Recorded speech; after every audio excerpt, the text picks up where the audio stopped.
If you want to check out different content from myself, I've just set up a second channel where I'm going to post fitness and things. The link for that will be in the description. And of course, if you want to avoid the random lottery of FIFA points, you want to go straight to the source, buy the players directly, use u7buy.com and use the code TVM at checkout.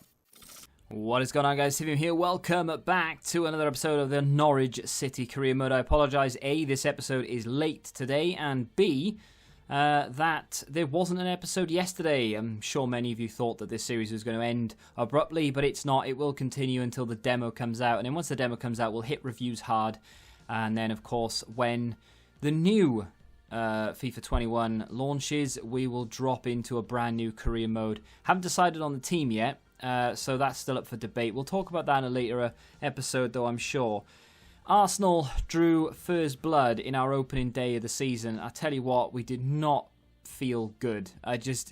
For the first 3 games of the season, well, that's a lie. For the first 2 games and 70-something minutes of the third game, it just didn't feel right at all. I don't know why, don't know what's going on, but we haven't been at the races. Arsenal should maybe have been 2 or 3 up by the 70th minute. And Arsenal did what they did last season, actually, for whatever reason it may be. As soon as the 70th minute came, they fell like completely to pieces. Like literally just defence just gave up. The midfield stopped trying to pass it around. Guendouzi, who is a really annoying player in this game to play against in particular.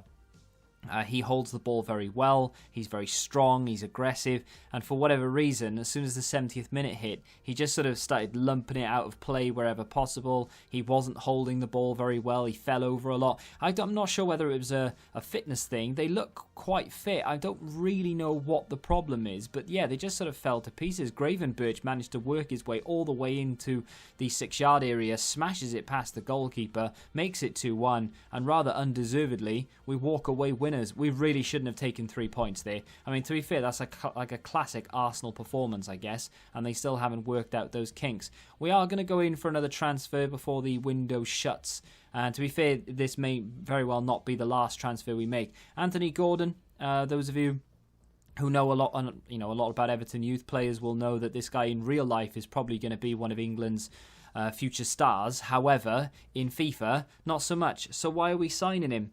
I kind of want some cover for the left-hand side or even like the front sort of 3 positions, because he does play centre forward as well as left wing and left mid. So Brighton up next. And Brighton, of course, you could class as our bogey team. We never play well against Brighton. First 5 or 6 minutes, we looked as though we were going to go on to absolutely ruin them. We were in there, probably should have scored. My fault, didn't really take full advantage of the situation. Sanchez plays it forward to Barco, gets in, and just wide of the mark. Probably should have gone near post. But, first 5 minutes, I was thinking, well, we're going to get a goal sooner rather than later. We can sit on it for a bit, maybe get 2, and then Locadia pops up with a goal to ruin the party. That is typical Brighton, really. They always do that. They just show up out of nowhere and get themselves a goal, and then they shut up shop for the rest of the game. It is almost impossible to break them down, and that's exactly what happened here. We had a couple of chances, nothing really clear-cut. This was a good opportunity, and unfortunately I went for the finesse instead of just rifling it, and it just wasn't meant to be. Just one of those situations, really, where I couldn't get the ball, and when I did get the ball, we really couldn't make the most of it. What a save that is by Chevalier, by the way. I thought that was game done and dusted. Started putting on team press and overload ball side to try and aggressively win the ball back. Rafael Leao nearly gets there ahead of the goalkeeper, but he does really well. And we're into the 90th. This was the final chance. Barrenettea on as a sub. Gravenberch on as well. Here's Gilmore on. Plays the ball across, and unfortunately, our attacker can't make it. Ball's cleared. Brighton run out winners. That is a very frustrating defeat to take. Of course, last season, it took an awful lot longer for our first defeat to come. We had the best defence in the league. We hadn't conceded in a long time. We hadn't lost any games. And this season, we've conceded 2 on the bounce, and we've lost 1. I've changed the team a little bit. Sangard dropped. Sanchez moves over, and then Gravenberch starts in the position that Sanchez would normally occupy.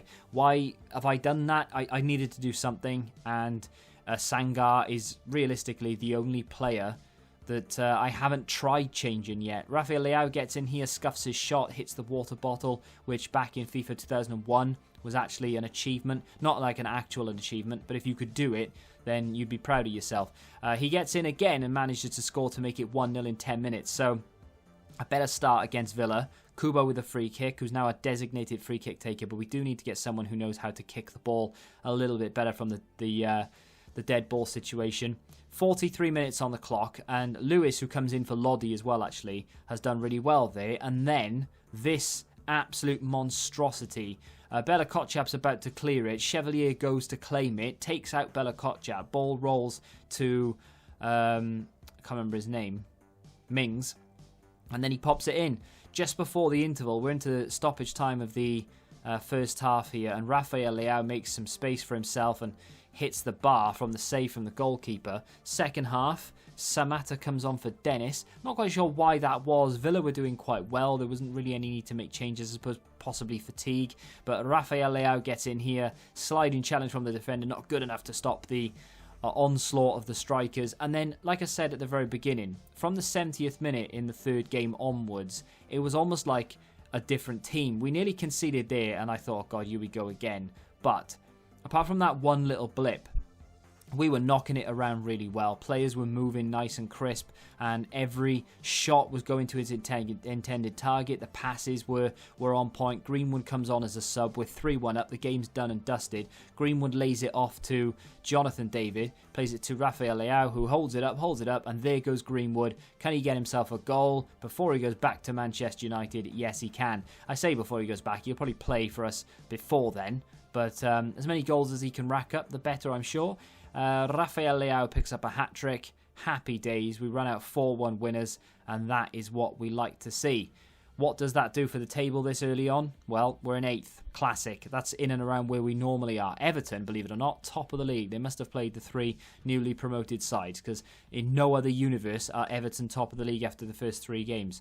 Touch wood. So, what are the plans? Well, I mean, it was pointed out to me that we could possibly have European football yet, and it's the fact that the draw hasn't been made. I did have a look at the European competitions, but I can only see the qualifiers. So there is a small chance we could potentially have European football this season. I don't know. If that is the case, though, unfortunately, I would have liked to have known by now so that I can plan the squad, because our squad is quite thin on the ground.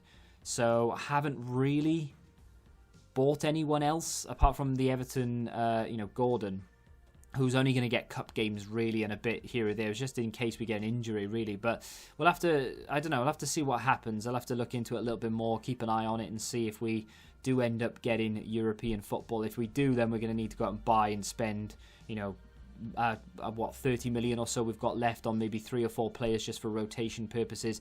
I would like to finish in the Champions League spots this year, but who knows? That's the plan anyway. With the start of the season we've had, though, it's going to be a roller coaster ride. If you have enjoyed this episode, hit the like button, subscribe to the channel if you're new, and until the next time, goodbye. Football Index. The game changed. Download the app now.